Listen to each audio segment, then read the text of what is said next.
Selamat berjumpa kembali di dalam layanan audio Sahabat Seperjalanan. Hari ini adalah hari Kamis 11 Maret 2021. Tema renungan dan saat teduh kita dengan judul Menata Kata atau Menata Hidup. Menata kata atau menata hidup. Firman Tuhan terambil dalam Filipi pasal yang pertama ayat yang ke-27. Demikian kebenaran firman Allah. Hanya hendaklah hidupmu berpadanan dengan Injil Kristus, supaya aku datang, aku melihat. Dan apabila aku tidak datang, aku mendengar bahwa kamu teguh berdiri dalam satu roh dan sehati sejiwa, berjuang untuk iman yang timbul dari berita Injil. Mari kita berdoa. Bapa yang di dalam surga, sungguh menata kata adalah hal yang sangat mudah, namun menata hidup adalah hal yang sangat susah. Bagaimana ya Tuhan kedua hal ini memiliki sebuah kesinkronan, keseimbangan satu dengan yang lain. Sungguh dengan kemampuan kami tidak pernah bisa karena kami manusia tidak sempurna. Namun dengan pertolongan Tuhan, ketidaksempurnaan kami akan disempurnakan oleh Tuhan.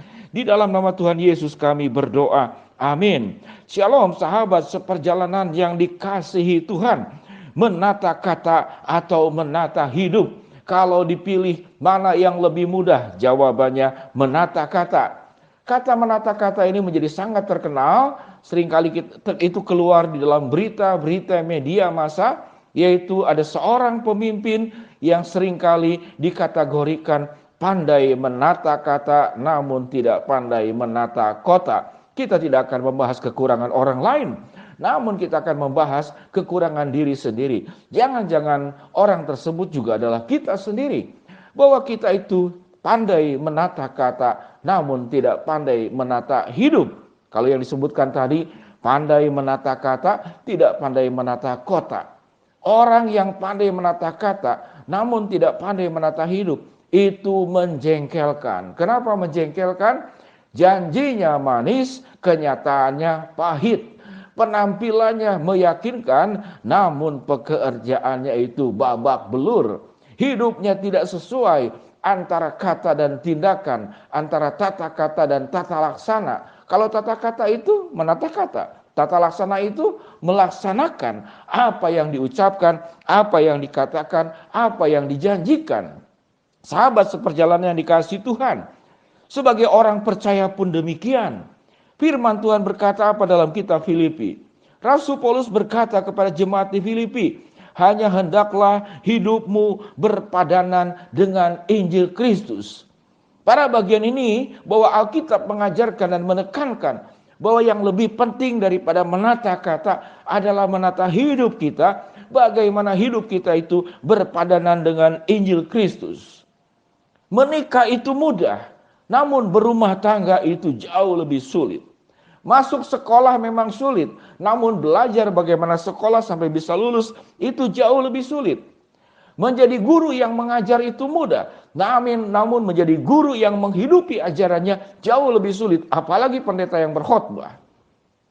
Mengkhotbahkan nilai-nilai yang luhur kepada jemaat harus 1, 2, 3. Seorang pendeta gampang saja menyatakan 10 hukum Tuhan dalam kitab Keluaran. 1, 2, 3 sampai ke 10. Namun tatkala menjalani kehidupan itu sulit luar biasa. Berkhotbah 20 menit sekarang kalau streaming. Kalau onsite atau tidak online itu 1 jam, itu udah lama sekali. Namun menghidupi apa yang dikhotbahkan itu sepanjang hidup kita. Bahkan dalam tidur pun kita harus menjalani kebenaran firman Allah. Ada yang bertanya, Pak Pendeta, bagaimana mungkin tidur berbuat dosa? Kan lagi tidur. Orang berbuat dosa dari hati, mimpi pun bisa berbuat dosa. Ada orang yang dalam mimpinya itu, bagaimana karena kebencian bisa membunuh orang. Ada orang di dalam mimpi karena kemarahan bisa merusak barang-barang. Ada orang yang di dalam mimpi karena kebencian bisa menabrakkan sesuatu kepada orang yang kita tidak suka. Karena kita punya ketidaksukaan bisa meracuni orang sekalipun di dalam mimpi. Niatan itu sudah ada di dalam hatimu terbawa oleh mimpi. Sehingga kehidupan ini sekalipun engkau tidur apalagi engkau terbangun. Kehidupan ini harus berpadanan dengan Injil Kristus. Kalau menata kata itu sangat mudah, apalagi kalau Anda seorang motivator, atau Anda yang pandai membuat puisi, atau membuat pantun. Sangat mudah, tinggal belajar. Begitu banyak kata-kata indah yang kita cari di Google. Apalagi kalau anak-anak remaja yang pacaran. Itu pandai menata kata. Kalau dia katakan, sayangku coba lihat di langit, itu malam hari. Wah, tidak ada apa-apa, gelap, ini kan banyak awan. Terang benderang kok. Terang benderang bagaimana? Kan kamu bintang hidupku. Wow, ini menata kata. Dibawa pacarnya ke taman bunga. Coba, pacarku, kekasihku, berapa warna jenis bunga yang ada di taman ini? Dia hitung 1, 2, 3, 4, 5. Ada 6 warna. Tetapi kamu tidak tahu tidak? Aku adalah bunga ribuan warna. Hatiku memiliki ribuan bunga warna untuk hidupmu. Wow. Sahabat seperjalanan. Apakah cukup sebuah hubungan itu hanya dengan kata-kata indah? Apa cukup menjadi orang percaya cukup dengan kata-kata indah? Tidak. Keindahan hidup orang percaya itu tidak dimulai dari kata-kata. Kehidupan orang percaya itu adalah keindahannya itu sepanjang hidup sampai kita meninggal. Apalagi sekarang ada yang disebut dengan jejak digital itu kejam. Saudara, tatkala kita ingin melihat kehidupan seseorang, baik atau tidak baik, itu ada jejak digital, apalagi para politikus. Kalau dia berkata itu benar, tidak konsisten dan tidak punya integritas, itu jejak digital itu apalagi bisa diteliti oleh BIN, Badan Intelijen Negara, atau cyber army. Ya, cyber bagian kepolisian. Bagian daripada orang-orang yang berbuat kejahatan itu bisa dicek di jejak digital. Sahabat seperjalanan. Kalau hidup kita itu menata hidup, kita menjadi pribadi yang transparan. Kita tidak takut dibongkar handphone kita ada apa di dalamnya. Media sosial kita ada apa di dalamnya. Kita tidak pernah takut. Karena kenapa? Karena kita menata hidup. Bukan menata kata. Bukan menata penampilan. Bukan menata busana. Bukan menata rambut. Bukan menata gigi.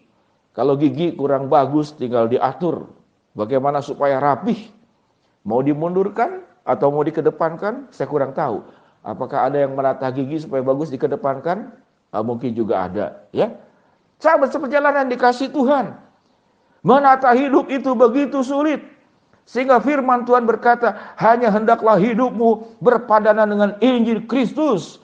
Supaya aku datang, aku melihat. Dan apabila aku tidak datang, aku mendengar. Jadi terlihat itu.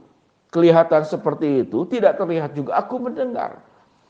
Ada berita-berita dari orang lain tentang dirimu dan diri saya juga. Ada sebuah pertanyaan, Pak Pendeta, saya kan tidak sempurna. Bagaimana mungkin saya hidup sempurna? Betul. Kalau engkau tidak hidup sempurna dan engkau berbuat salah, akui kesalahanmu. Minta maaf dan berjuang untuk memperbaiki.